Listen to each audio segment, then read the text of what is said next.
Dan begitu aku lihat hasil fotoku, aku terkejut melihat seorang gadis yang lebih tua beberapa tahun dari kami ikut berfoto, berdiri menyamping di belakang teman-temanku. Aku yang kembali paling belakang. Begitu aku melangkahkan kaki dari tempat itu, hawa dingin tiba-tiba menyelimuti. Tetapi pikiranku malah kembali pada gadis itu dalam foto. Ia terlihat berdiri menyamping dengan rambut basah yang terikat rapi. Salah satu teman laki-lakiku bercerita tentang seorang gadis. Assalamualaikum warahmatullahi wabarakatuh. Selamat pagi, selamat siang, dan selamat malam. Halo teman-teman, bertemu kembali bersama channel Dalam Gelap. Apa kabar kalian semua? Semoga kalian selalu dalam keadaan sehat walafiat, tak kurang suatu apapun. Sebelum saya mulai ceritanya, ada baiknya kawan-kawan untuk menekan tombol like dulu channel ini, agar saya bisa lebih bersemangat lagi untuk terus membuat cerita-cerita misteri di channel ini. Pada cerita kali ini, saya akan membawakan sebuah kisah yang ditulis dan dikirimkan oleh subscriber Dalam Gelap, yang namanya minta untuk tidak disebutkan.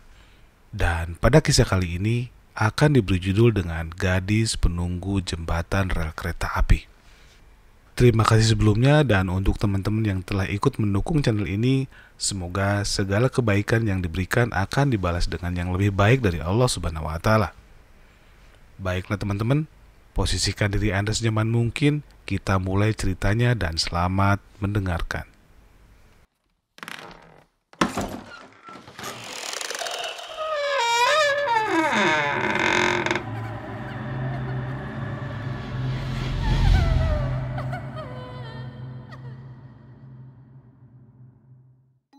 Tahun 2017, aku duduk di bangku kelas 8 sekolah menengah pertama ketika mengikuti sebuah kegiatan perlombaan tingkat kabupaten yang diadakan di salah satu sekolah ternama di Kabupaten Bandung.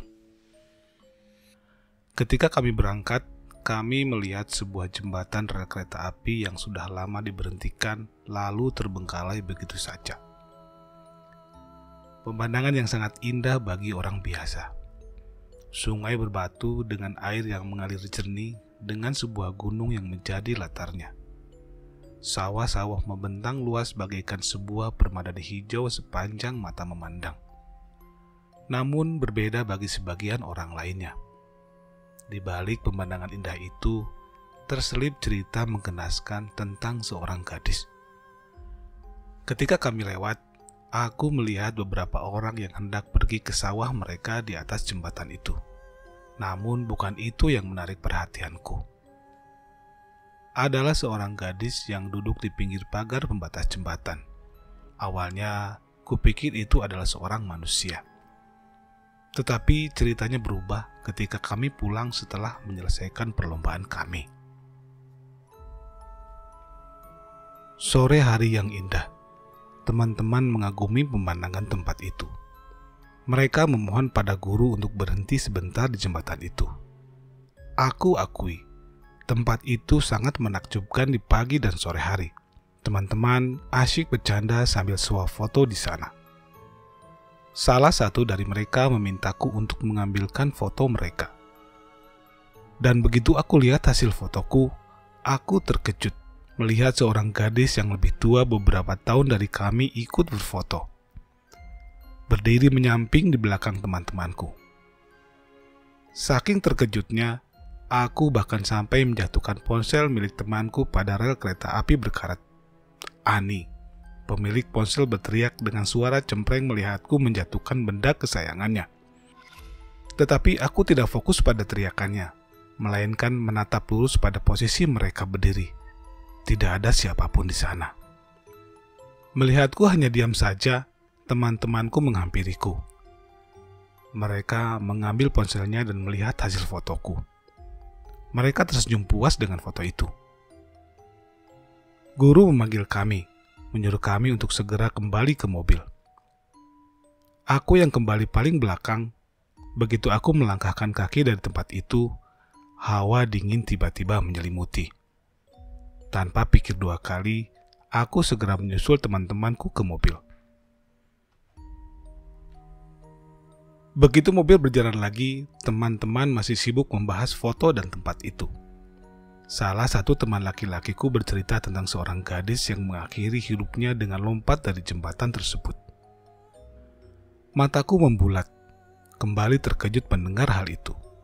Sayangnya, teman-temanku tidak tertarik dengan cerita itu. Mereka malah tertidur pulas dalam perjalanan pulang. Aku terdiam. Jadi, gadis yang duduk di sana tadi pagi ternyata bukanlah manusia. Batinku. Ada apa, Ajeng? Wajahmu pucat, apa kau sakit? Atau mungkin kau mabuk perjalanan? Tanya guru. Aku menggeleng pelan. Aku tidak apa-apa, Bu. Jika lelah, lebih baik tidur saja. Nanti ibu bangunkan ketika kita sampai di sekolah. Aku kembali mengangguk. Kulihat teman laki-laki yang duduk di hadapanku tersenyum miring sambil melipat tangan di dada. Kau percaya tentang hantu? Tanyanya. Aku berusaha tersenyum, melihat name tag pada kemeja seragamnya yang bertuliskan Aldi. Awalnya aku pikir dia tidak bertanya padaku, karena kami memang tidak satu kelas dan juga tidak cukup dekat untuk mengobrol. Tetapi kulihat teman-teman yang lainnya tertidur di sekitar kami, dia memang bertanya padaku. Apa maksudmu? Hantu itu tidak ada. Dia mendengus. Padahal kau baru saja melihatnya, bukan? Aku terdiam. Apa kau bisa melihatnya? Tanyaku setelah beberapa saat.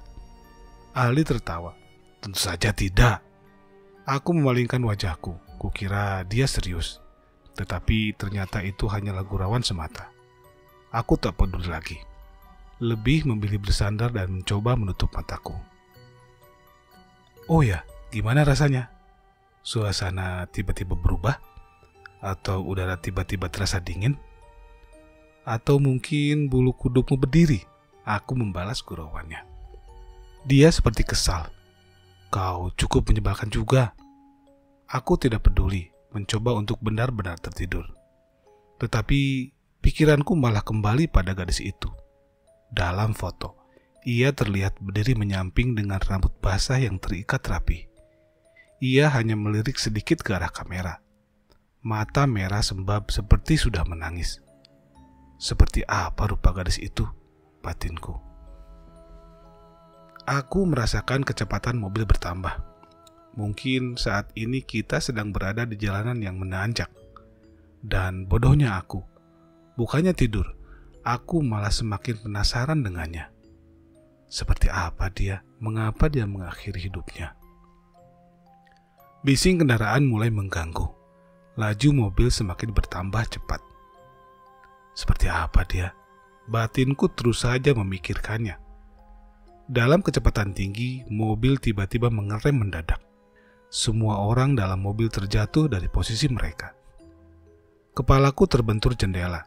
Di saat bersamaan terdengar suara tabrakan yang keras.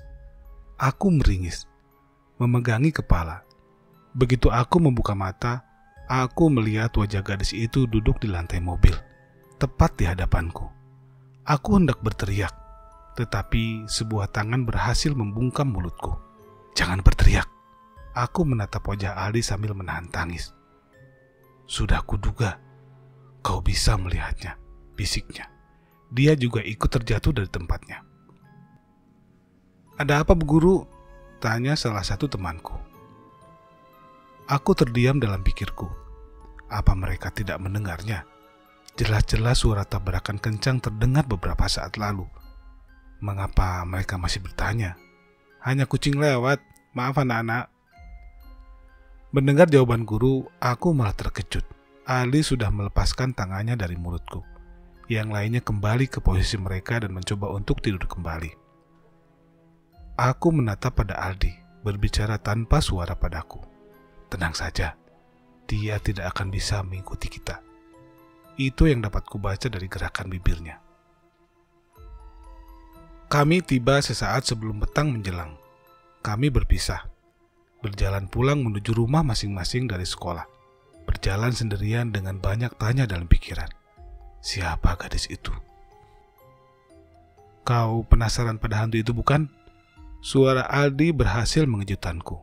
Ia berjalan mendahuluiku tanpa menatapku sedikit pun. Jelas-jelas kau melihatnya, malah berkata hantu tidak ada, gumamnya. Aku jadi kesal sendiri. Aku menjengkram erat tali ranselku. Lalu bagaimana denganmu? Apanya? Kau bilang kau tidak bisa melihat hantu. Ali tersenyum. Sudah ku bilang, aku bisa merasakan kehadirannya. Hening menyelimuti. Aku memilih diam tidak menimpali lagi. Kami berpisah di persimpangan jalan tanpa berbicara apapun lagi. Saat itu, aku tidak menyadari jika aku adalah salah satu orang yang bisa melihat hal yang tidak dapat dilihat oleh orang lain. Aku menyadari ini ketika petualanganku dimulai. Hari Senin, pukul 7.15 pagi. Ketika aku datang ke kelas, beberapa temanku sudah siap untuk mengikuti upacara bendera. Dengan menenteng topi di antara jari-jari tangan mereka, mereka berjalan santai menuju lapangan sambil merapikan ikatan dasi mereka.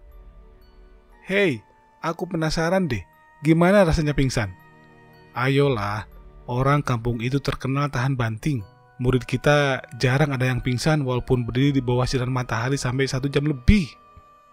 Aku mendengar percakapan beberapa murid. Tak heran jika mereka merasa penasaran. Karena sangat jarang teman kami yang kehilangan kesadaran saat upacara. Aku segera menyimpan ranselku di meja. Ku keluarkan topi dan dasiku dari dalam ransel. Ajeng, ayo kita segera ke lapangan.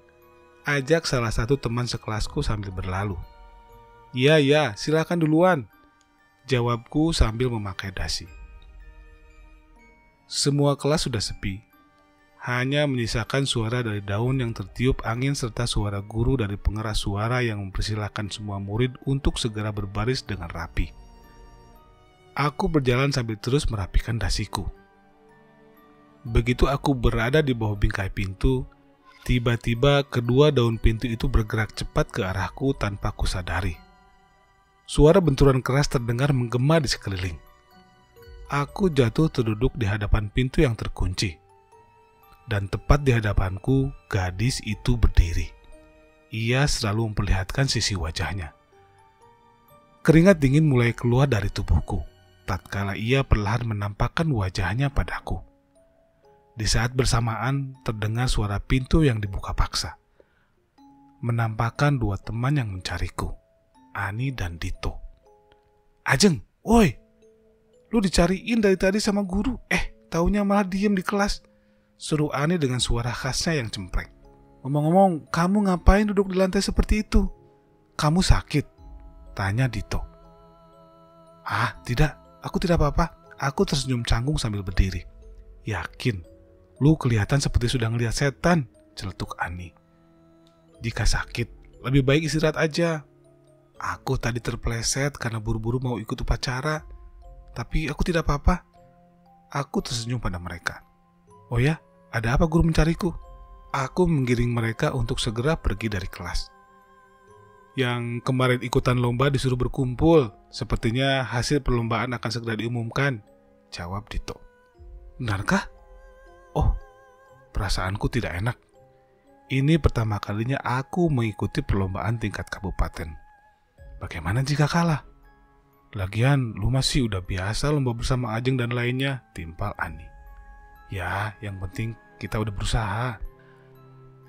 Sementara aku berjalan dengan banyak pikiran, antara mendengarkan ocehan temanku dan melihat ke arah kelasku yang hening. Suara guru kembali terdengar di pengeras suara. Aku segera menyusul teman-temanku. Begitu sampai di lapangan, aku segera ikut berbaris bersama teman sekelasku. Ani kembali berteriak memanggilku dengan cemprengnya. Oi, Ajeng! Ngapain lu di situ? Yang ikut lomba baris di sini. Mendengar itu, aku segera pindah barisan. Pukul 8 kurang 10, upacara dimulai. Hari semakin siang, matahari semakin memancarkan sinarnya. Keringat di balik kerudung putih dan topi mulai membasahi kepala. Beberapa murid mulai berbisik-bisik sambil menggerakkan kaki yang mulai terasa pegal. "Jeng, kamu baru ngeliat hantu ya?" bisik seseorang yang berdiri di sampingku. Aku meliriknya sedikit. Aku baru menyadari jika Aldi yang berdiri di sana. "Gak juga," jawabku jutek. "Aku bisa merasakannya loh." "Ada di mana dia sekarang?" "Mana aku tahu, cari aja sendiri." Aku menatap pembina upacara yang hendak memberikan amanat. Tiba-tiba saja telingaku berdengung keras. Putus-putus aku mendengar suara pembina upacara yang mengumumkan hasil perlombaan.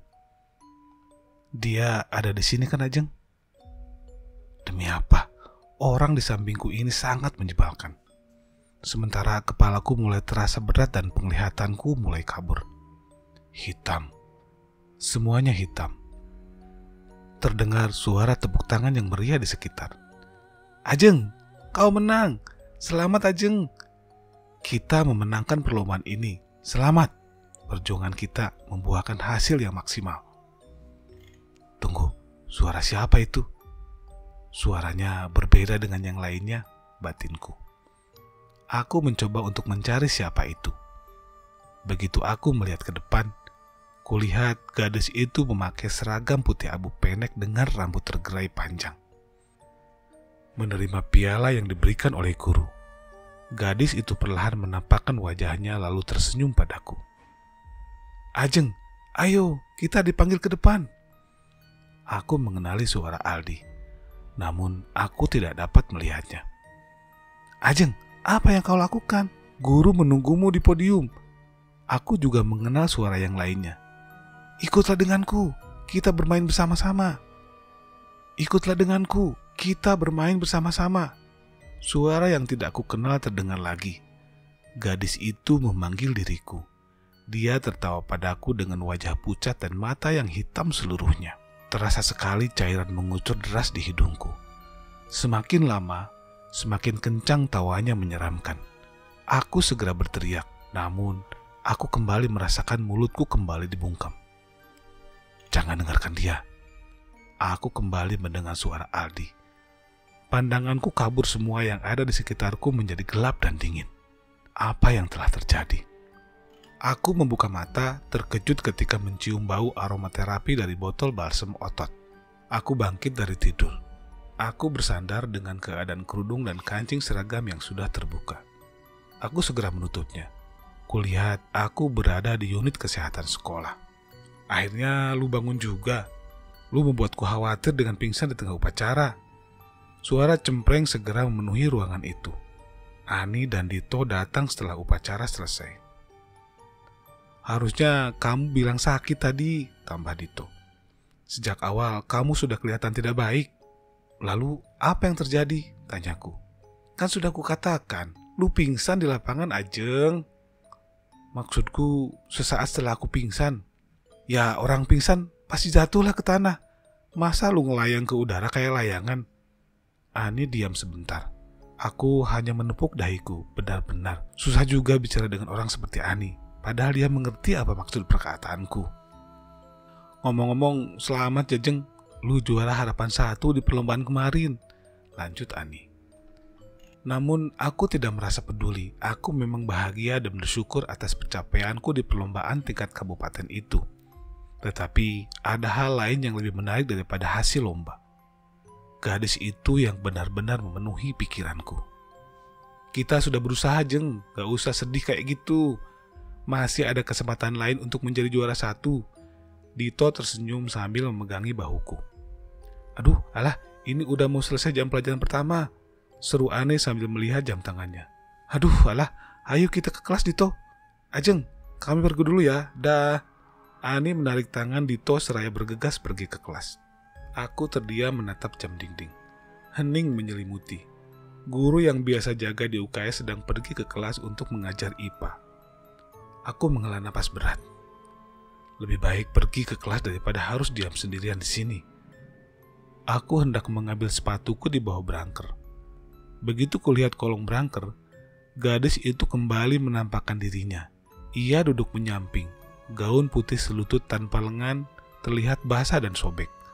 Rambut diikat bulat lepek karena basah. Rasanya saat itu juga aku telah kehabisan nafas. Aku terengah-engah seperti seseorang yang terserang asma.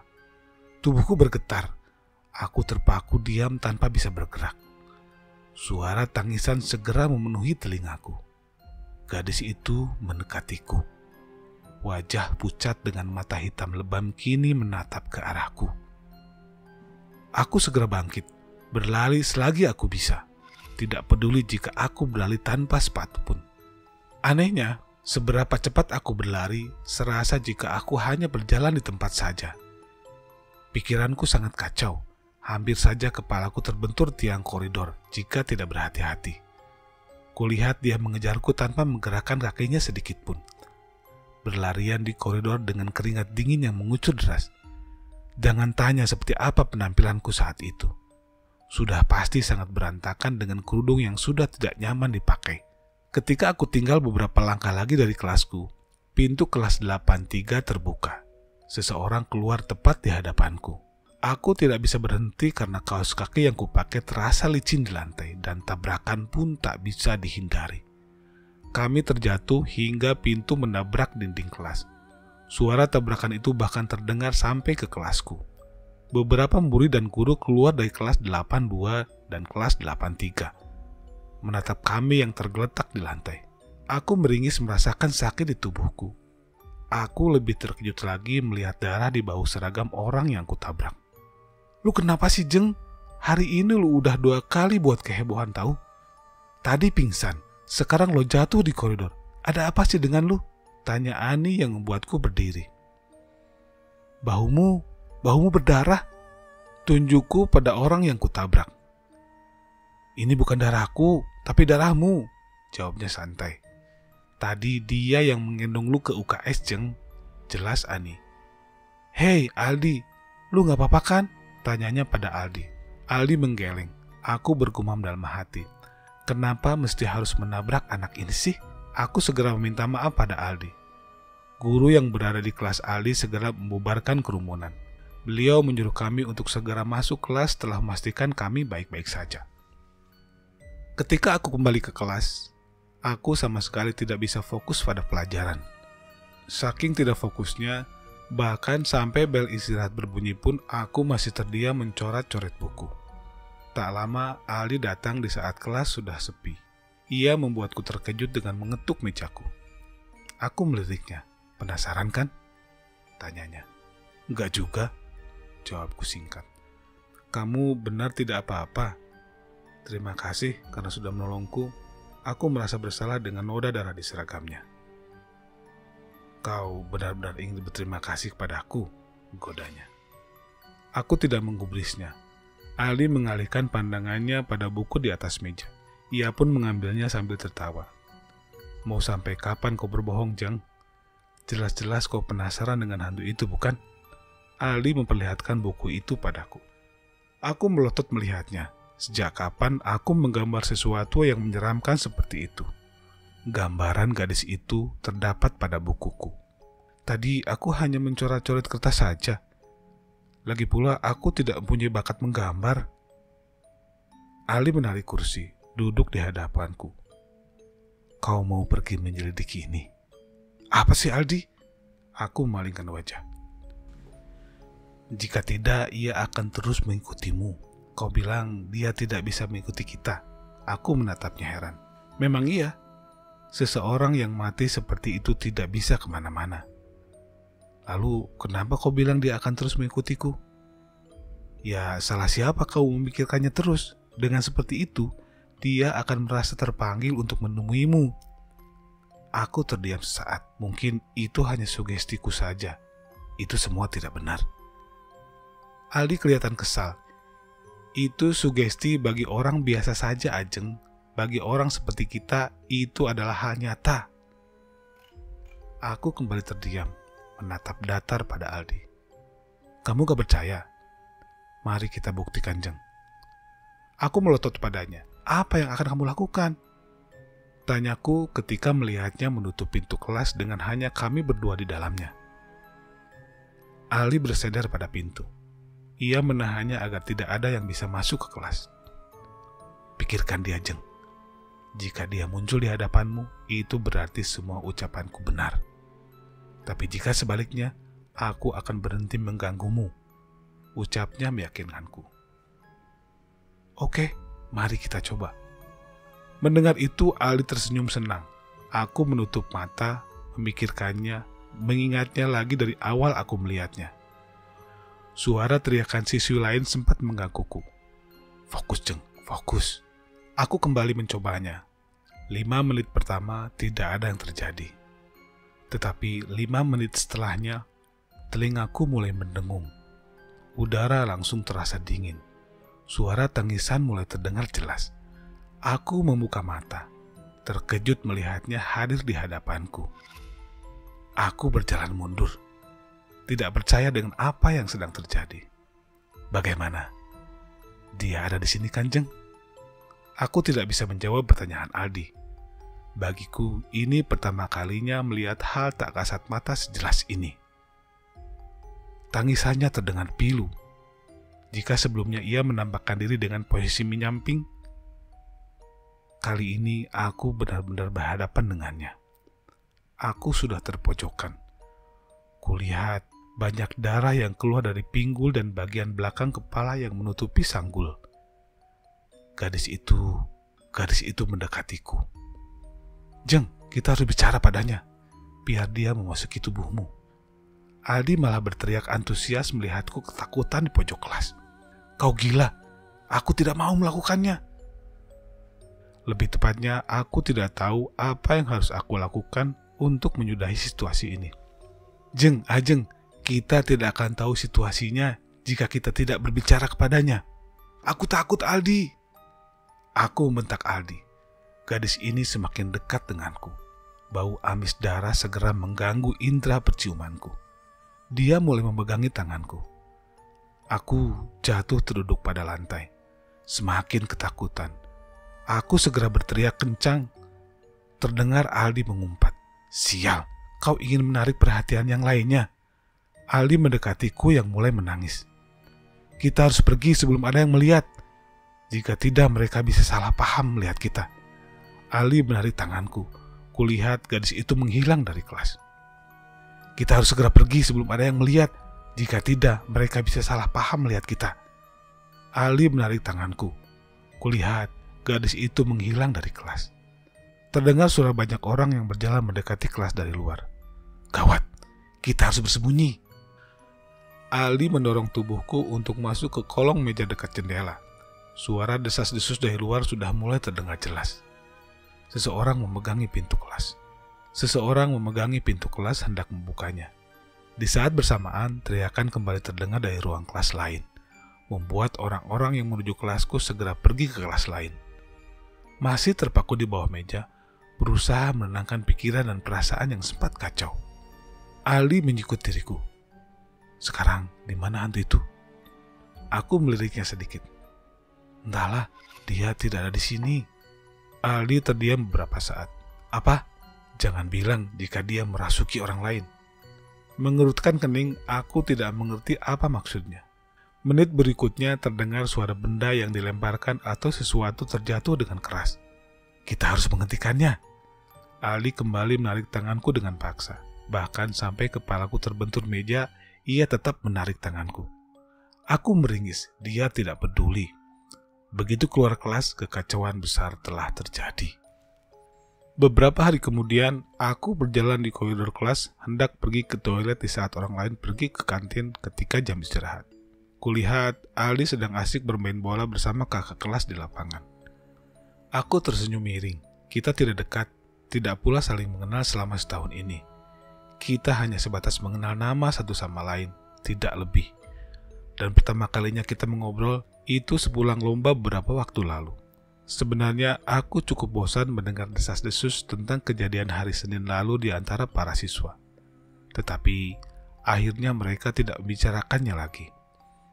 Aku sampai di sebuah ruangan dengan beberapa kamar kecil yang disebut toilet.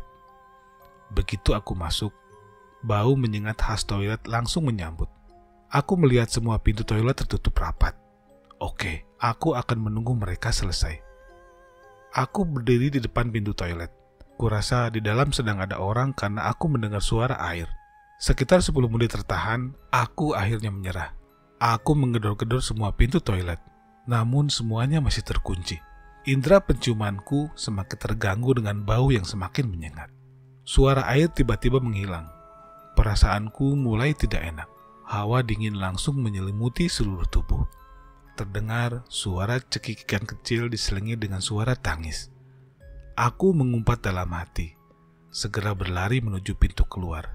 Sayangnya, sebelum aku berhasil keluar, pintu tertutup dengan sendirinya. Suara keras terdengar susul-menyusul ketika pintu menutup rapat dan kepalaku yang kembali membentur daun pintu. Sepertinya hantu satu ini sangat suka bermain pintu. Ia telah membuatku terbentur pintu 2 kali. Aku terjatuh dengan kepala pusing, melihat dengan tidak cukup jelas. Salah satu pintu toilet akhirnya terbuka, memperlihatkan bayangan hitam di dinding tanpa ada siapapun di hadapanku. Aku mengucek mata. Begitu kulihat lagi, gadis itu tengah tertawa di depan wajahku. Aku menyadarkan tubuhku pada pintu. Gadis itu tertawa semakin keras. Aku panik membaca apapun apa yang ada di kepalaku. Melihatku seperti itu, dia semakin tertawa kencang. Aku merasakan dia hendak masuk ke dalam tubuhku. Tetapi entah mengapa ia tidak dapat melakukan hal itu. Marah padaku, dia mencekik leherku. Aku tak kuasa memegangi tangan yang sangat dingin. Aku tidak bisa bernafas. Di saat itu, seseorang membuka pintu. Tubuhku terjatuh seluruhnya.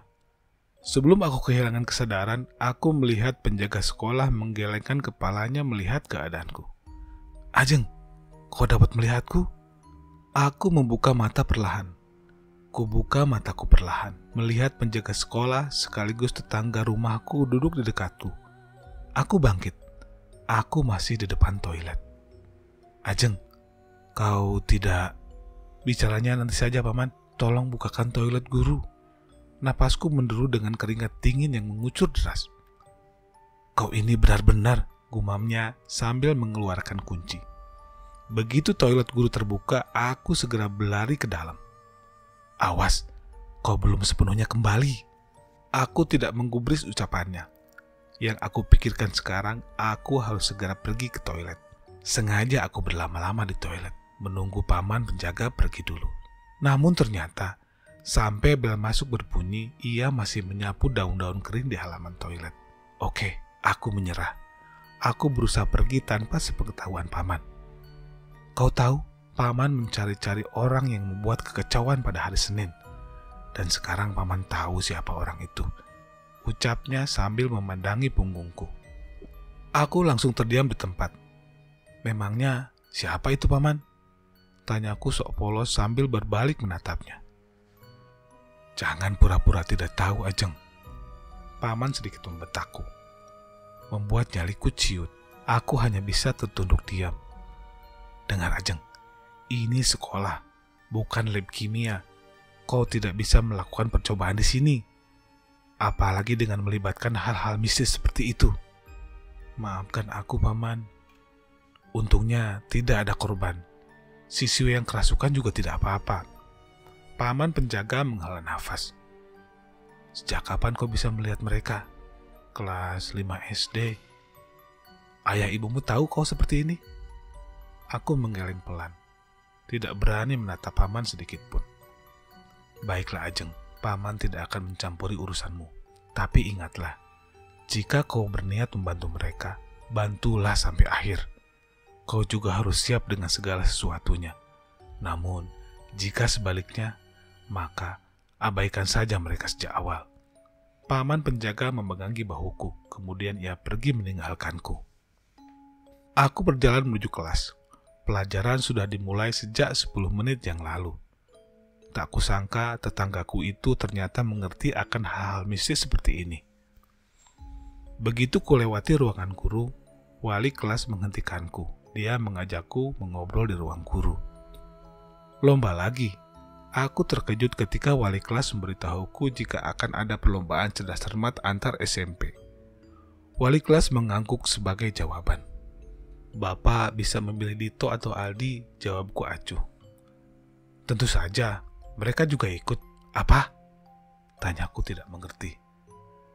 Kami tidak melibatkan kelas 7 dan kelas 9. Kami hanya melibatkan kelas 8. Jadi, kau harus ikut sebagai perwakilan dari kelas kita, jawab wali kelas. Ada Ani, Pak, atau mungkin Rizka juga bisa ikut. Dari kelas Ani sudah ada Dito. Kalau Rizka, dia memang cukup pintar, tapi secara keseluruhan dia berada di posisi belasan. Lagi pula, dari seluruh siswa kelas 8, hanya kalian bertiga yang mendapatkan nilai tertinggi pada ujian akhir semester lalu. Aku diam saja. Bapak tahu kau baru menyelesaikan perlombaan, tetapi setidaknya kau ikut latihan dengan yang lainnya. Bapak juga akan ajukan Ani atau murid lain untuk menjadi cadangan. Oke, aku mengalah. Tidak ada gunanya juga jika harus bernegosiasi dengan wali kelasku. Dia adalah seorang guru dengan predikat Duta Matematika se-Kabupaten Bandung. Juga adalah seorang guru killer yang ditakuti oleh murid seantero sekolah. Entah aku beruntung atau tidak mendapatkan beliau sebagai wali kelasku. Ajeng! Satu teriakan kecil membuatku terhenti di depan gerbang tatkala jam pulang tiba. Rizka, teman sebangkuku, ikut berhenti. Kami berdua menatap Aldi yang berlarian menyalip murid-murid yang hendak pulang. Jeng, aku duluan ya. Sampai jumpa besok. Rizka melambaikan tangannya padaku. Kita berpisah di depan gerbang sekolah karena memang arah kita berlawanan. Aku ikut melambaikan tangan. Kulihat Aldi semakin mendekati. Ada apa? Tanyaku padanya. Cie, Ajeng, sejak kapan kalian dekat? Jangan-jangan kalian udah jadian lagi? Heboh beberapa temanku yang mendahului kami. Kami hanya tersenyum tipis, tidak berniat menjawab. Jika dijawab pun, rasanya percuma. Mereka hanya akan mempercayai argumen mereka saja tentang kami. Padahal kan, memang kami tidak sedekat itu dari awal masuk SMP juga. Mungkin karena kita belum pernah satu kelas atau apa. Entahlah, yang jelas aku hanya mengenal segelintir orang saja. Bahkan beberapa teman di kelas pun tidak cukup dekat denganku. Cepat katakan apa yang ingin kau tanyakan. Tetapi jika menyangkut tentang hantu, aku tidak akan menjawabmu. Ucapku ketus sambil kembali berjalan. Kudengar kau menolak untuk mengikuti lomba. Cepat juga berita itu tersebar, gumamku. Lalu? Tanyaku acuh pada Aldi. Itu kesempatan besar loh, apalagi jika sekolah tidak melibatkan kelas 9. Kita bisa melebarkan sayap kita, Jeng. Ucapnya antusias. Lah, kau kan memang mengikutinya. Apa maksudnya dengan kata-kata kita? Jangan-jangan ada udang di balik batu lagi. Setelah apa yang terjadi hari Senin, apalagi rencanamu? Kau ingin aku kembali memancing gadis itu? Merasa tersinggung, ekspresi Aldi berubah. Gak juga. Jawabnya sambil memalingkan muka, ia berjalan lebih cepat meninggalkanku. Aku menyusulnya, kakiku sampai pegal karena ia enggan untuk berjalan lebih lambat. Aldi, kau marah? Aldi diam saja. Mungkin ucapanku barusan sudah keterlaluan. Aku tertahan di pertigaan. Kulihat Aldi berjalan semakin menjauh, dan aku tidak bisa mengikutinya karena arah pulang yang berbeda. Aku mengacak kepalaku. Tak peduli dengan kerudungku yang sudah tidak nyaman dipakai. Serah, bodoh amat. Di dalam gelapnya kamar, di tengah kesunyian malam, aku menatap sekitar tempat yang asing bagiku. Kulihat tubuhku sedikit lebih tinggi dengan memakai seragam putih abu-abu. Sepatu kets hitam berbunyi nyaring tatkala aku mulai melangkahkan kaki di koridor sekolah yang mulai sepi. Petir menggelegar. Tak lama hujan turun di sore ini. Beberapa siswa berlarian menghindari hujan. Di hadapanku ada sebuah kelas yang sudah kosong. Aku masuk ke dalam. Begitu kulihat, ada seseorang yang melamun di depan jendela. Dia memakai seragam pendek putih abu-abu. Rambut yang tergerai panjang dengan sebuah jepit rambut di salah satu sisi kepalanya. Sepertinya aku mengenali siapa orang itu. Ani? Gumamku, bertanya dalam hati apakah dia Ani atau bukan. Gadis itu perlahan menatapku. Diam, dia hanya diam dengan tatapan sendu. Sekilas, dia mirip dengan Ani. Tetapi dia bukanlah Ani. Lagi pula, mana mungkin Ani melepaskan kerudungnya? Dia gadis baik-baik, tidak akan sampai melakukan hal itu. Aku mendekatinya, ikut melihat apa yang ditatapnya. Begitu kulihat, jauh di lapangan sana hantu gadis itu berdiri. Aku melotot, menarik tangan orang yang melamun di dekat jendela. Kami berlari menuju pintu. Begitu kulihat hantu itu sudah di hadapan wajahku. Astagfirullah. Aku terbangun dari tidurku. Keadaan sekelilingku gelap, hanya memperlihatkan cahaya dari jendela yang belum ditutupi gorden. Suara hujan diiringi gemuruh petir menyertaiku malam itu. Aku mencari letak ponselku. Waktu menunjukkan pukul 2 dini hari. Sepertinya listrik padam karena seluruh rumah gelap. Aku kembali mencoba berbaring. Namun, sampai azan subuh berkumandang, aku tidak bisa tidur kembali. Aku berjalan dengan lesu ketika berangkat sekolah. Gerimis masih menyertai. Sepatu basah dengan wajah kusut. Entah seperti apa rupaku saat itu. Payung lipat yang kupakai tertiup angin. Sesampainya di depan pintu kelas, aku segera melepas sepatu dan kaos kakiku. Sengaja menyimpannya dengan payungku di luar, bersama beberapa payung dan jas hujan milik yang lainnya. Aku menggebrak meja dengan tasku, membuat Rizka terkejut setengah mati. Astagfirullah, ucapnya sambil memegangi dada. Aku duduk di samping tanpa semangat. Pagi-pagi udah cemberut aja, Jeng. Aku tidak menimpali ucapan Rizka. Aku malah menaruh kepalaku di atas meja. Bertengkar ya sama Adi, tebaknya. Baru juga jadian, udah berantem aja. Dia mencoret-coret kertas di atas meja. Aku menghembuskan nafas berat. Siapa sih yang pertama kali berasumsi kita jadian? Tanya aku kesal. Semua orang juga membicarakan hal itu sejak beberapa hari lalu. Rizka terdiam sejenak. Ya, siapa yang tidak curiga jika ada yang tak sengaja melihat kalian berduaan di kelas saat istirahat hari Senin lalu? Aku mendengar gumaman Rizka sengaja membenturkan kepalaku pada meja. Oh ya, karenamu, aku jadi harus bersusah payah belajar untuk mengikuti seleksi lomba. Rizka berkata dingin, membuatku bergidik ketakutan. Tadi pagi kulihat di mading ada sebuah pengumuman. Beberapa murid yang akan diseleksi secara ketat oleh guru untuk perlombaan itu. Dan namaku terpampang juga di sana. Risa mengebrak meja, membuatku terkejut sambil berkeringat dingin. Apa maksudmu? Aku pura-pura tidak mengerti. Jangan pura-pura tidak tahu, gadis nakal. Kau menolak untuk ikut lomba. Dan karena itu, guru sepakat untuk mengadakan seleksi. Kau membuat masalah untuk banyak orang. Rizka menunjukku dengan telunjuknya. Entah kenapa, di saat seperti itu aku malah berhayal jika Rizka sedang menodongkan sebuah pisau padaku. Kata-katanya yang dingin dan datar lebih menakutkan daripada melihat hantu gadis itu. Ya, memang seharusnya begitu, bukan? Wajar saja jika guru mengadakan seleksi untuk mengikuti perlombaan. Lagi pula, di sekolah lain itu murid-murid semangat mengikuti kompetisi seperti ini. Bahkan mereka melakukan berbagai cara agar bisa ikut berkompetensi. Ku tersenyum tanpa dosa. Itu kamu tahu, kenapa kau malah menolaknya? Rizka memegangi bahuku. Dia mengguncangku sekuat tenaganya. Tak tahukah kau, dengan menolaknya kau memberikan masalah pada anak lain. Mereka harus belajar tambahan dengan mengikuti seleksi. Itu bukan masalah besar. Kau bisa sengaja menjawab salah ketika seleksi berlangsung. Darah Rizka semakin naik.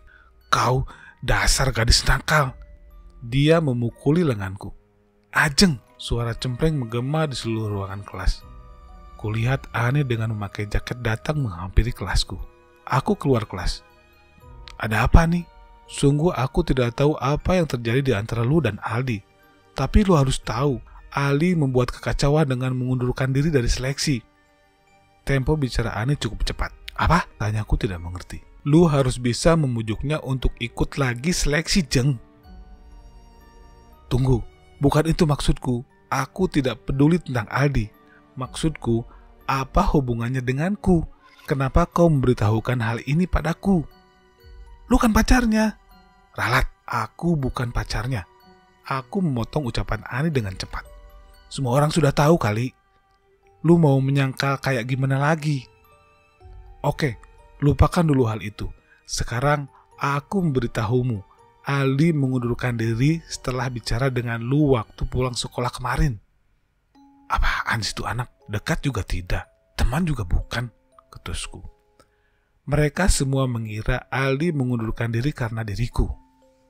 Udah Jeng, kamu mau bagaimana lagi? Bicara dulu dengannya, lalu kita pergi ke seleksi itu. Rizka memegangi bahuku. Ternyata diam-diam ia menguping percakapan kami. Bener tuh kata Rizka. Daripada menolak, mengapa tak coba dulu untuk ikut seleksi Jeng? Lagi pula belum tentu lo yang akan kepilih jadi peserta lomba. Aku memikirkan perkataan mereka berdua. Mau gimana lagi? Mereka juga ada benarnya. Tapi setidaknya dengan begini, sekolah mengadakan seleksi terlebih dahulu. Sehingga siapa yang benar-benar pantas mengikuti lomba akan lebih terlihat daripada hanya dengan langsung menunjuknya saja. Bel istirahat berbunyi. Aku memberanikan diri datang ke kelas Aldi. Aku bingung harus mulai dari mana. Aku mengacak kerudungku. Belum pernah aku menghadapi seorang laki-laki, kecuali yang memang sudah dekat saja. Aku melihat Aldi keluar kelas bersama teman-temannya. Aku mencoba melambaikan tangan, dan kalian tahu apa yang terjadi? Dia lewat begitu saja tanpa peduli. Hari pertama aku gagal berbicara dengannya. Hari kedua, gerimis kembali menemani pagiku. Sesekali aku bersin di bawah payung lipatku. Aku melihat sebuah genangan di jalan, berniat menjauhinya. Sebuah sepeda motor melesat menjebak genangan, membuat rok span panjang berwarna biru tua itu basah dan kotor. Aku berdecak kesal. Kulihat pengendara motor itu adalah Aldi. Sabar Jeng, sabar. Orang sabar disayang Allah, gumamku. Ketika istirahat tiba, aku kembali mencari Aldi. Tetapi dia masih saja mengabaikanku. Hari ketiga, aku membawa sebotol minuman sebagai permintaan maafku karena telah berkata kasar padanya beberapa waktu lalu. Juga untuk membicarakan masalah seleksi perlombaan. Kali ini kami berpapasan di koridor. Dia menatap dingin padaku. Aku mencoba tersenyum. Dia berjalan mendekatiku dan melewatiku. Aku menggenggam botol minuman itu sekuat tenaga. Kesal dengannya. Biar saja. Mau bagaimanapun dia, aku tidak akan peduli lagi. Aku berjalan kembali ke kelas. Ani dan Rizka sudah menantiku. Melihatku dengan wajah masam menahan marah. Mereka langsung mengerti. Aku menyerah padanya. Aku tidak peduli lagi. Ucapku pada mereka. Ani dan Rizka terlihat menghembuskan nafas berat. Padahal aku mau minta maaf dengan tulus padanya. Hari keempat. Hari ini adalah hari seleksi. Aku memutuskan untuk ikut seleksi itu meski tidak sempat belajar dengan baik.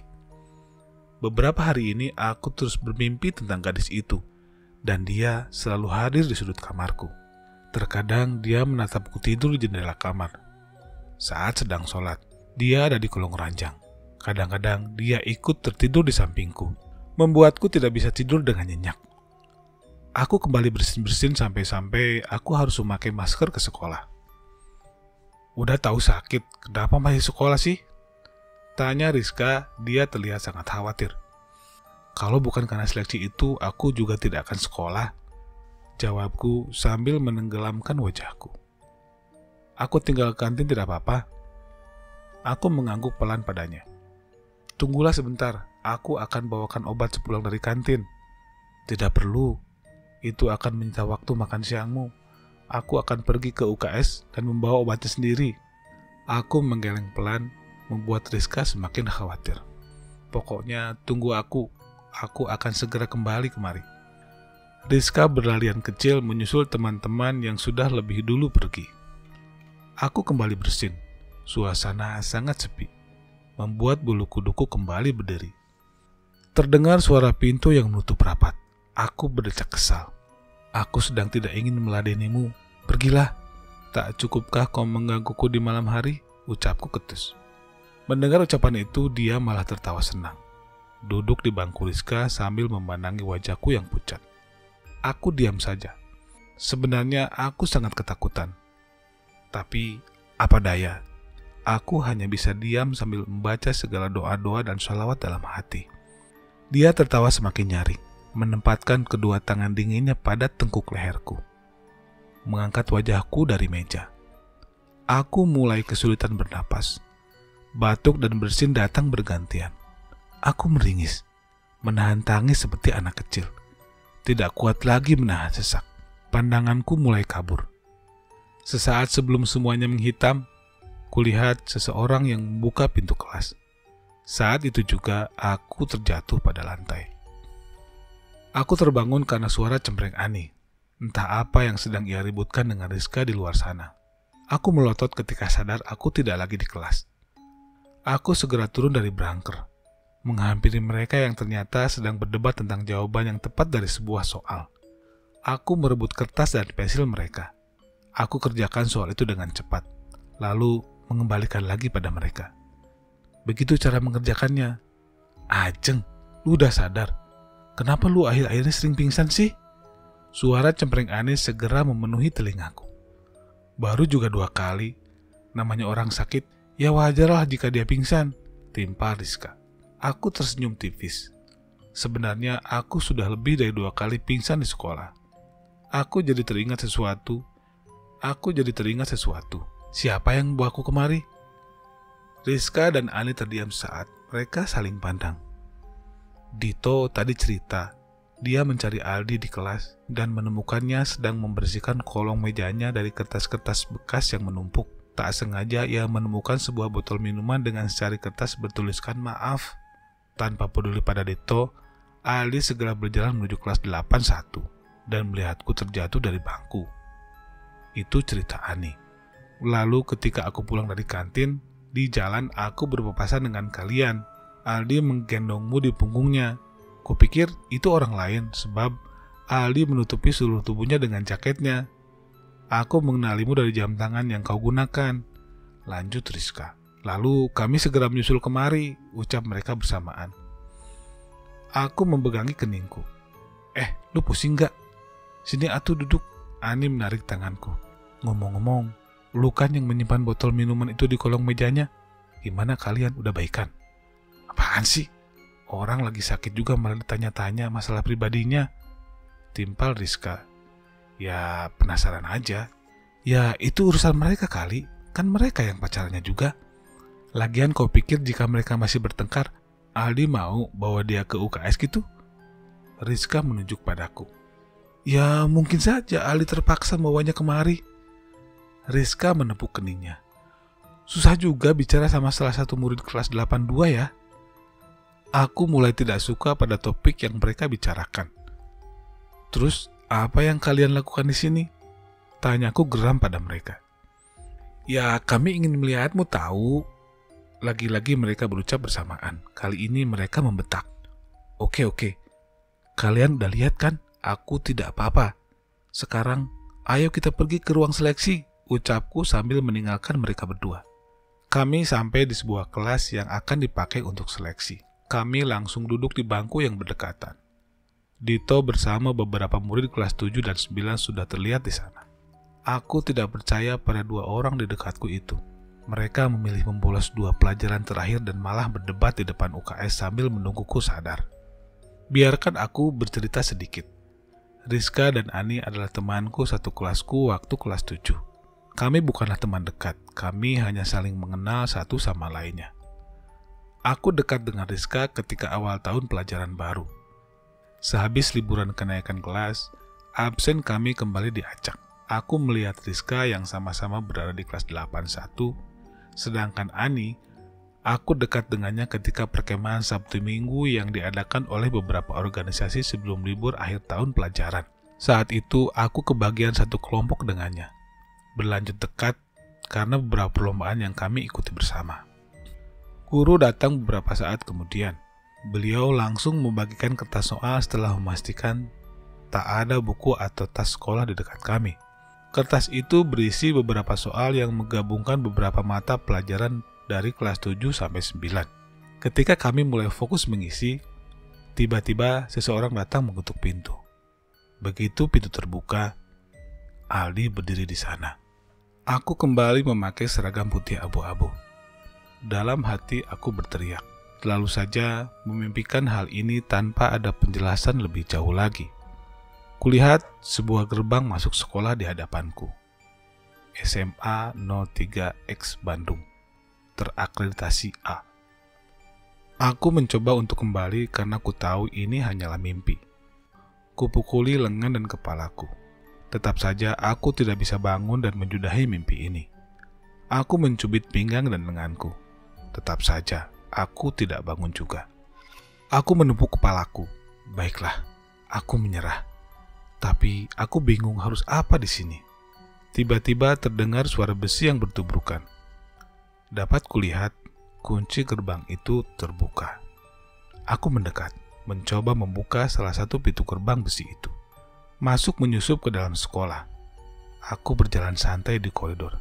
Jadi, beginikah masa-masa SMA? Tanyaku dalam hati. Aku melihat banyak murid perempuan bergerombol di koridor dengan meneriakkan sebuah nama. Kulihat mereka sedang menonton pertandingan bola antar kelas. Aku berhenti ketika melihat 2 orang siswi mendekat di depanku. Jantungku berdegup dengan kencang. Mungkinkah mereka sadar jika aku bukan salah satu murid di sini? Akankah aku dikejar dan teriaki penyusup oleh mereka? Tetapi kulihat mereka berjalan melewatiku begitu saja. Tidak sedikit pun mereka melirik kepadaku. Aku kembali berjalan, menaiki undakan tangga yang entah akan membawaku kemana.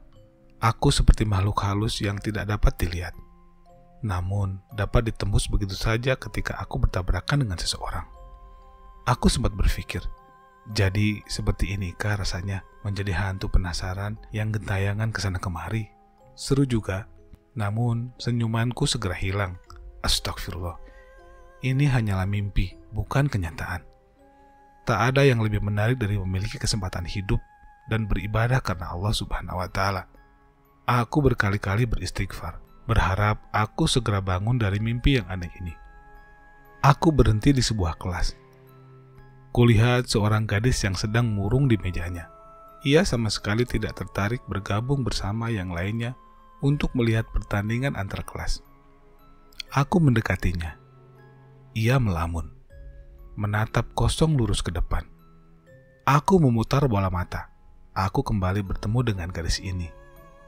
Aku masih tidak tahu siapa dia, tetapi dia mirip dengan temanku, Ani. Aku kembali mendengar suara tawa yang mengerikan. Kulihat sekelilingku, tak ada siapapun di sana. Tawa itu semakin keras terdengar. Kulihat di jendela, hantu itu tersenyum padaku. Kau mencariku? Tanyanya senang lalu melesat mendekatiku. Tak apa yang dia lakukan. Yang jelas tubuhku terpelanting dan membentur tembok. Begitu aku lihat, tubuhku sudah ada di lantai kamarku. Terdengar suara langkah kaki mendekat. Tak lama pintu kamar pun terbuka dan memperlihatkan ibu dan ayah. Kunaon teh? Tanya ayah. Aku tersenyum tipis. Tiguling tina ranjang. Ai sugan teh kunaon? Ngarewas wae ai taeun teh. Ucap ibu sambil berlalu. Bobo deui weh, wengi keneh, ucap ayah sambil menutup pintu kamar. Budak awewe teh kalakuanna cigah lalaki. Eta kumaha sarena nepi ka bisa tiguling. Ranjang sakitu legana. Kudengar ibu mengumpat pada ayah. Rek teu cigah lalaki kumaha, lanceukna lalaki. Adina lalaki. Ulin wae ge si eta mah jeung lalaki. Timpal ayah. Percakapan mereka berhenti sampai di situ. Aku menyeret tubuhku yang sakit kembali pada kasur. Mencoba kembali tidur sambil membaca segala doa yang terlintas di pikiranku. Aku menguap sambil berjalan di koridor. Kulihat selembar kertas di mading yang berisi hasil seleksi kemarin. Namaku tertera di sana bersama Aldi, Dito, dan Ani. Aku mengumpat dalam hati, mencoba tidak peduli karena aku sangat mengantuk di pagi yang cerah ini. Gimana? Udah tahu lelahnya diikuti? Aku berbalik menatap penjaga sekolah dekatku. Wah, sepertinya sesuatu terjadi tadi malam. Apakah ada pertarungan sengit antara Neng Kunti PS Neng Ajeng? Candanya. Dia kuntilanak? Tanya aku. Bukan sih, dia gadis biasa. Ah, aku lelah. Aku ingin tidur. Paman, bisakah kau bicara padanya agar berhenti mengikutiku? Sudah kulakukan tanpa sepengetahuanmu. Tapi kamu malah terus mengundangnya datang dan mengikutimu. Salah siapa coba? Lalu aku harus bagaimana agar dia tidak berhenti mendatangiku? Aku merengek seperti anak kecil. Tubuhku kelewat lelah karena tidak bisa beristirahat dengan benar. Kembalikan lagi dia pada tempatnya, gumam penjaga sekolah. Gimana caranya? Entahlah, kau yang mengundangnya datang kemari, kau sendiri pula yang harus mengusirnya, ucap penjaga sekolah sambil berlalu. Aku mencoba berpikir, mungkin Aldi tahu sesuatu agar hantu itu tidak mengikutiku. Tapi sialnya lagi, Aldi tidak tahu apa-apa tentang hal itu. Aku berteriak marah padanya. Dia yang memintaku melakukan percobaan pemanggilan itu. Aku tidak bisa membalasnya. Sejak saat itu aku mulai acuh tak acuh pada Aldi. Ketika kita sedang berlatih untuk mengikuti lomba yang akan berlangsung 2 hari lagi, diam-diam aku membantu Ani belajar agar dia yang pergi ke perlombaan itu. Tak hanya itu, aku berpura-pura sakit dan tidak sekolah 1 hari sebelum hari perlombaan datang. Tapi sialnya, di pagi hari di mana perlombaan itu akan digelar, penjaga sekolah datang ke rumah. Beruntungnya sedang tidak ada siapa-siapa di rumah. Aku membukakan pintu, berpura-pura batuk dan bersin. Aku tahu kau tidak sakit parah, Ajeng, ucapnya datar. Ada apa, Paman? Ayo bersiap, kita harus segera pergi ke perlombaan. Aku terkejut mendengar itu. Bukankah Ani yang pergi? Penjaga sekolah mengangguk. Memang, tapi masalah terjadi. Dia mabuk perjalanan berat, sampai-sampai tidak bisa berdiri dengan benar. Tak hanya itu, beberapa kali ia sempat pingsan.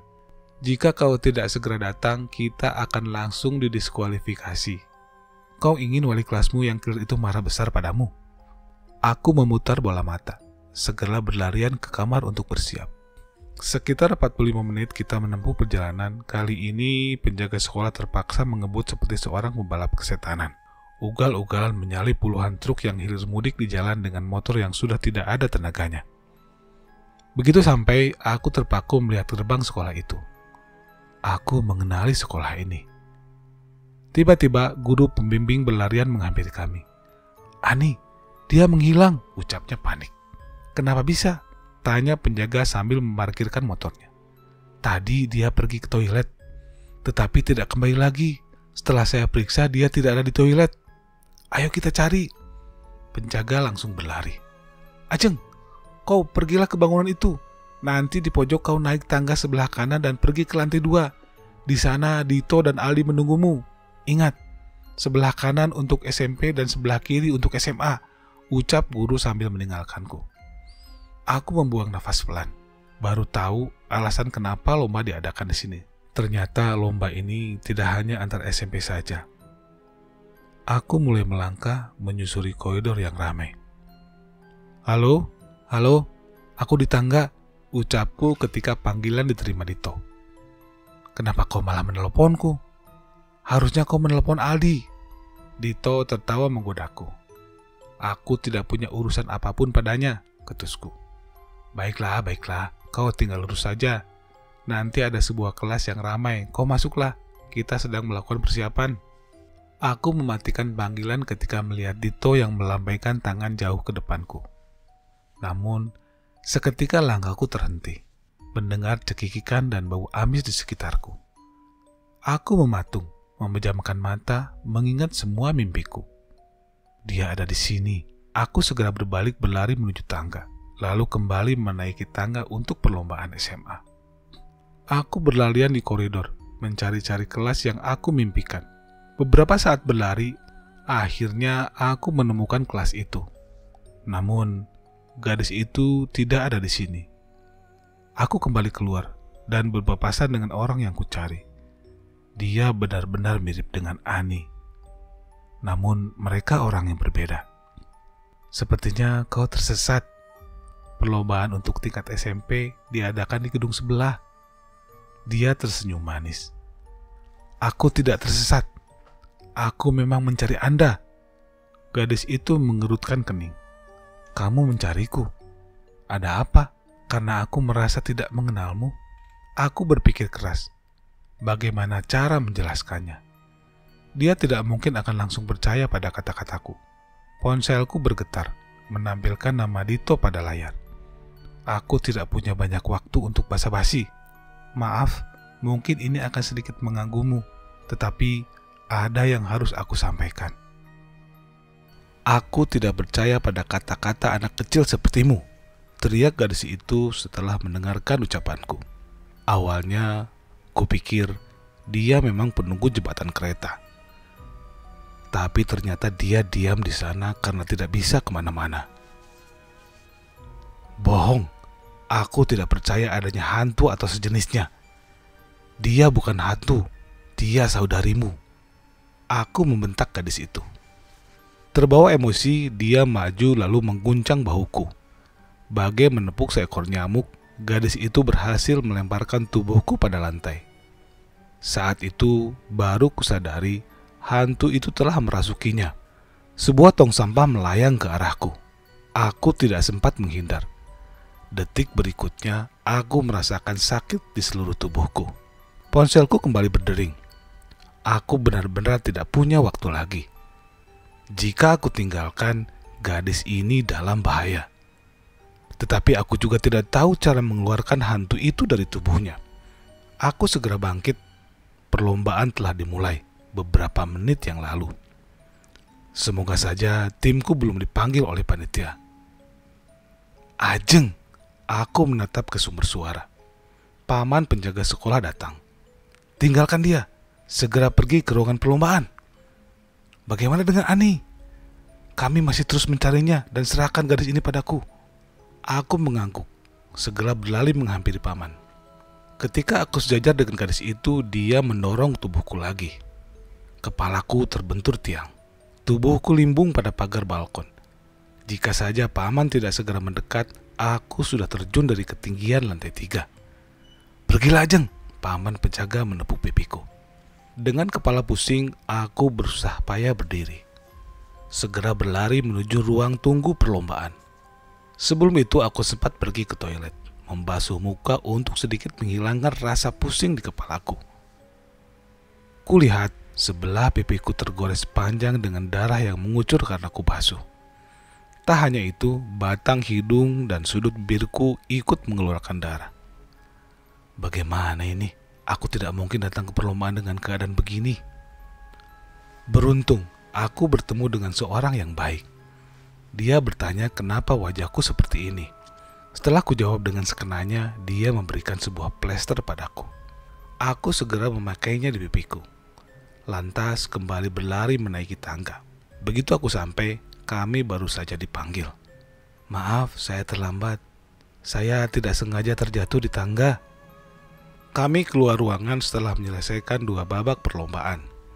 Dito segera mengejar guru yang masih gelisah dengan keadaan Ani.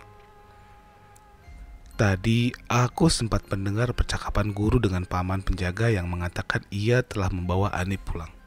Membuat kegelisahan guru berkurang. Aku berjalan beriringan bersama Aldi. Ada apa, Ajeng? Aku tidak mempedulikan Aldi. Aku masih kesal padanya. Ajeng, kau masih marah? Kau berhutang terima kasih padaku. Kau juga berhutang maaf padaku, seruku. Aldi menghembuskan nafas berat. Oke, aku minta maaf. Maaf karena telah membuatmu marah. Dan maaf karena tidak bisa membantumu mengembalikan hantu itu. Ucapan Aldi terdengar tulus, tetapi aku masih ingin merajuk padanya. Tiba-tiba ponselku berdering. Nomor tanpa nama terpampang jelas di layar. Aku mencoba mengangkatnya. Kau sudah selesai lomba? Suara yang kukenal terdengar jelas di telingaku. Kami menunggu final. Sekarang sedang istirahat selama 1 jam, jawabku. Bisakah kau diam-diam menyelinap keluar dan bawa gadis itu ke jembatan kereta? Kau tidak punya waktu banyak. Bujuk dia dan bawa kemari. Panggilan itu terputus. Tunggu, paman. Halo, halo. Ada apa, Jeng? Tanya Aldi. Kau ingin ucapan terima kasih dariku? Kalau begitu bantu aku. Kau kan pandai membujuk. Tolong bujuk seseorang untuk ikut dengan kita. Aku mulai berlari. Kau mengejekku? Aku tidak menjawab, terus berlari. Tak peduli dengan teriakan orang yang marah karena kami berlarian di koridor yang ramai. Apa yang terjadi? Tanyanya sekali lagi. Kau tahu, bukan aku yang selama ini diikuti oleh hantu itu.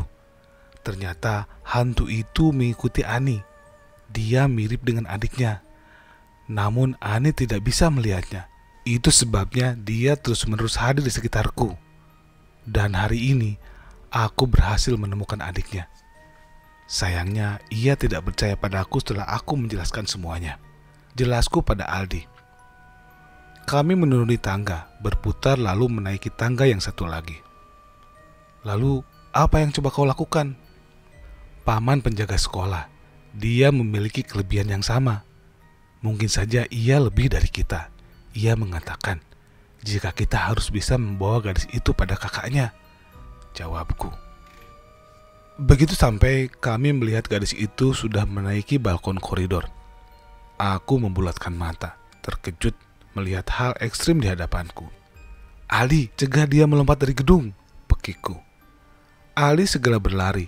Sebelum gadis itu melepaskan pegangan tangannya, Ali telah berhasil menggapainya. Aku segera berlari, ikut membantu Ali menahan tubuh gadis itu yang menggantung pada pagar balkon. Ali, tarik tubuhnya, aku membentak Aldi. Tak kuasa menahan beban di tanganku. Sedang kuusahakan. Sementara gadis itu mulai menangis kencang. Kita tidak bisa jika hanya menariknya saja. Bujuk dia untuk naik ke pagar.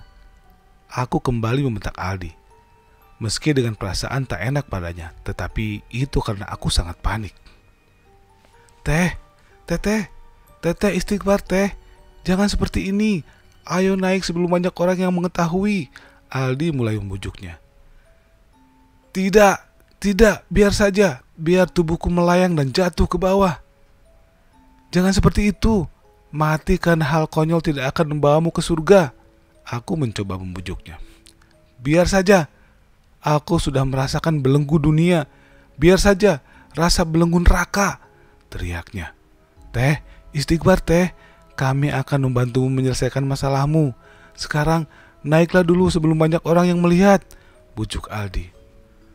Apa kalian bisa menghilangkan perasaan bersalahku pada orang yang sudah tiada?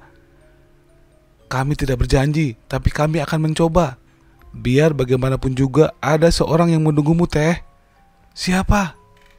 Aku tidak tahu apa masalah kalian, tetapi mendiang kakakmu sedang menunggu sebuah penjelasan darimu.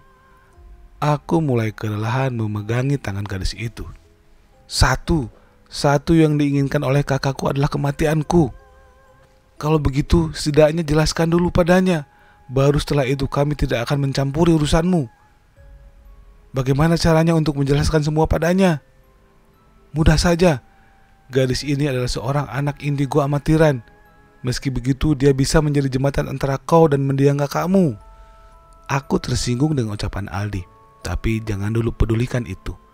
Di bawah sudah mulai banyak orang yang menyaksikan kita. Percayalah, kami akan membantu kakak. Ucapku lebih lembut. Gadis itu tampak berpikir. Tanganku mulai kebas. Namun tak lama ia bersedia untuk kembali naik. Terima kasih, ucap aku dan Ali bersamaan. Kita harus pergi. Aku segera menarik tangan gadis itu. Kita akan pergi kemana? Kita akan ke tempat di mana kakakmu berada. Tunggu. Bagaimana kita akan ke sana? Tanya Aldi. Aku berhenti. Benar juga. Aku tidak memikirkan hal itu. Kita bisa menumpang angkot, ucap gadis itu. Angkot akan terlalu lama. Kita akan terlambat kembali kemari. Dan saat ini pasti Dito dan guru sedang mencari-cari kita. Kita tidak punya waktu, bukan? Kalau begitu cepatlah. Aku punya ide lain. Kami berlarian mengikuti gadis itu. Dia menghampiri sebuah sepeda motor keluaran terbaru. Dia melemparkan helm dan kuncinya pada Aldi. Menyuruhnya membonceng kami berdua dengan cepat. Lebih cepat Aldi, aku memekik. Aku merasakan gadis di belakangku berpegangan pada pinggangku dengan erat. Kau ingin kita ditilang polisi? Kita tidak punya banyak waktu. Aldi kembali menambah kecepatan motor. Puluhan kali kami diklaksoni oleh pengendara lain. Beberapa kali pula kami hendak terjatuh dan celaka. Namun kami tetap bertahan hingga sampai di jembatan. Tempat ini, gumam gadis itu. Aku melihat penjaga sekolah bersama Ani di sana. Bukankah kalian sudah pulang? Nanti paman jelaskan. Sekarang kalian kembalilah dulu. Paman akan menyelesaikan ini." Pukul 4 sore, kami keluar gedung dengan rasa kecewa. Kami kalah di final. Kami menaiki mobil dengan lesu, tetapi sebuah suara mengalihkan perhatian kami. Seseorang berlarian mendekat. Guru tersenyum. Dia mempersilahkan kami untuk mengobrol lebih dulu. "Ajeng, maaf karena tidak mempercayamu dari awal. Dan aku sangat berterima kasih padamu. Aku dan kakakku sudah menyelesaikan masalah kami. Aku akan bercerita sedikit padamu. Ini berawal ketika kakakku lulus SMA. Kakakku orang yang cantik dan pintar. Semuanya selalu membanggakan dirinya. Dia juga sering mendapatkan piala karena memenangkan perlombaan. Sayangnya kakak tidak berniat untuk meneruskan pendidikannya. Dia malah meminta restu orang tua untuk menikah muda. Mereka melakukan prewedding di jembatan itu. Suatu hari, calon kakak iparku menelepon. Dia memintaku untuk menemaninya membeli kado untuk kakak yang akan berulang tahun. Tentu saja aku bersedia melakukan itu. Aku sangat bahagia atas kebahagiaan kakakku. Tetapi ketika dalam perjalanan, kami tertabrak bus yang mengalami remblong. Kami terbental jatuh. Calon kakak iparku meninggal di tempat.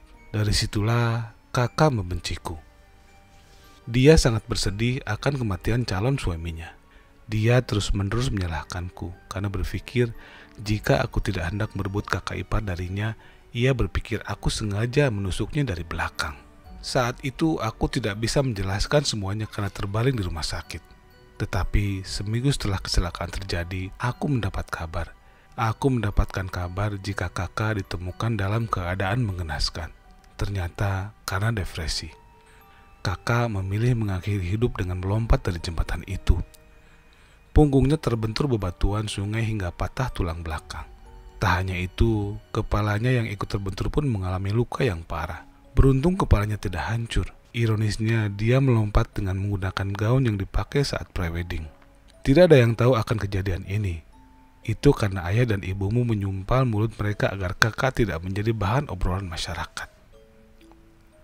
Aku bergidik ngeri mendengarkan penuturan gadis di hadapanku. Membayangkan saja aku tidak kuat. Apalagi kakaknya nekat loncat dari ketinggian puluhan meter dengan batu-batu sungai yang besar di bawahnya. Gadis malang itu dia pikir akan bertemu dengan calon suaminya jika dia ikut mati.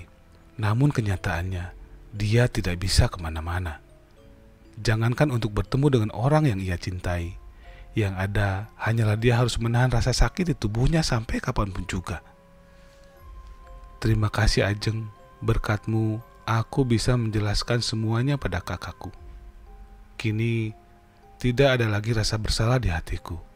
Semoga saja kita dapat bertemu lagi suatu hari nanti. Aku tersenyum mengangguk. Guru sudah menghampiri mengajak kami pulang. "Oh ya Jeng, sepertinya laki-laki yang bernama Ali itu menyukaimu," bisiknya di telingaku. Aku membulatkan mata. Kulihat Ali dan Lito ikut mendekat. Gadis itu kembali mengucapkan terima kasih, lalu pergi menjauhiku. Ketika lewat, aku kembali menatap jembatan itu. Kulihat hantu gadis itu menangis tetapi dengan perasaan lega. Ia tersenyum sambil melambaikan tangannya padaku. "Jangan diingat lagi, atau dia akan kembali mengikutimu," bisik Aldi. Dengan segenap tenaga, aku menginjak kakinya. Aldi berteriak sampai-sampai membangunkan Dito yang tertidur pulas. Beberapa hari kemudian, badanku terasa segar dan sehat karena istirahat dengan nyaman. Aku menemui penjaga sekolah yang sedang mengepel di ruang guru. "Paman." "Hei, pagi Ajeng. Aku ingin bertanya tentang Ani." "Oh, ketika dia mabuk perjalanan, dia sudah kerasukan. Dia pikir Ani adalah adiknya. Beruntung Paman segera menemukannya ketika ia membuat Ani hampir melompat dari gedung.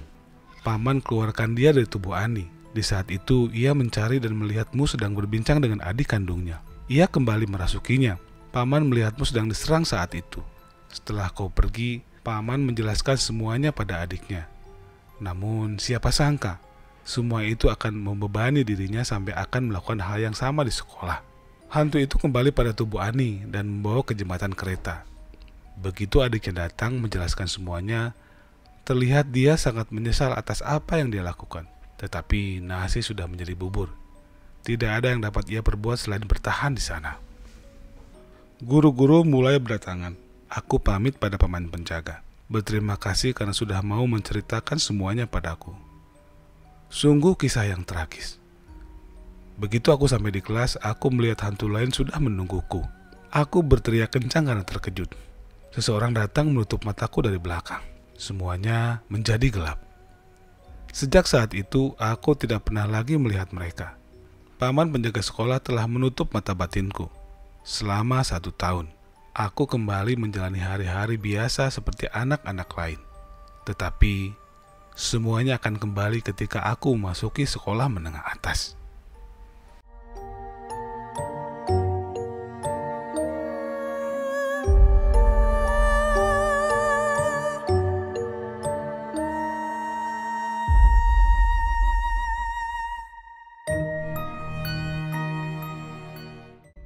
Demikianlah teman-teman kisah yang saya bawakan kali ini.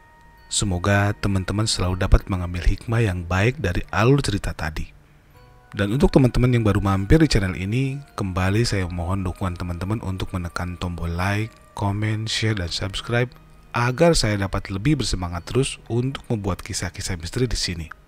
Dan jangan lupa juga untuk menekan tombol lonceng agar teman-teman tidak ketinggalan kisah baru di channel ini. Terima kasih sekali lagi. Wassalamualaikum warahmatullahi wabarakatuh.